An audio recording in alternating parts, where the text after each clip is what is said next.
چودھری پرویز الہی رہا ہوتے ہی دوبارہ گرفتار، لاہور ہائی کورٹ کا پرویز الہی کو آج پیش کرنے کا حکم، چیف کمشنر اسلام آباد اور آئی جی اسلام آباد بھی طلب۔ بادی النظر میں ریاست پرویز الہی کو پیش کرنے سے گریزاں ہے، عدالت کے نماز۔ جسٹس مرزا وقاص رؤف نے کیس کی سماعت کی، عدالت میں سیشن جج اٹک اور ڈپٹی سپرنٹنڈنٹ جیل پیش۔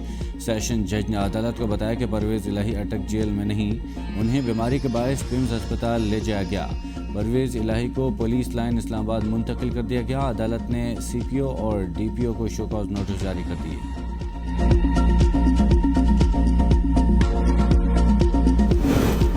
اسلام آباد ہائی کورٹ نے پرویز الہی کی نظر بندی معطل رہا کرنے کا حکم دے دیا۔ تحریری فیصلے میں کہا گیا، جن اہلکاروں نے لاہور ہائی کورٹ کے آرڈرز کے باوجود پرویز الہی کو گرفتار کیا، ان کے خلاف توہین عدالت کی کارروائی شروع ہو چکی۔ بادی النظر میں ڈی سی اسلام آباد کا 3 MPO کا آرڈر درست نہیں، لاہور ہائی کورٹ کے آرڈرز کی خلاف ورزی میں 3 MPO جاری ہوا۔ پرویز الہی آئندہ سماعت پر 12 ستمبر کو عدالت کے سامنے پیش ہوں، ڈی سی اسلام آباد 12 ستمبر تک جواب جمع کرائیں۔ پرویز الہی نے اسلام آباد میں ہنگامہ آرائی یا کوئی جلسہ جلوس کیا؟ جسٹس طارق محمود کا استفسار۔ وکیل نے کہا، پرویز الہی 3 ماہ سے جیل میں ہیں، وہ کیسے نقص امن کے حالات پیدا کر سکتے ہیں؟ انہوں نے 4 ماہ سے کوئی بیان تک نہیں دیا۔ عدالت کی پرویز الہی کو آئندہ سماعت پر پیش ہونے کی ہدایت، بیان دینے سے روک دیا۔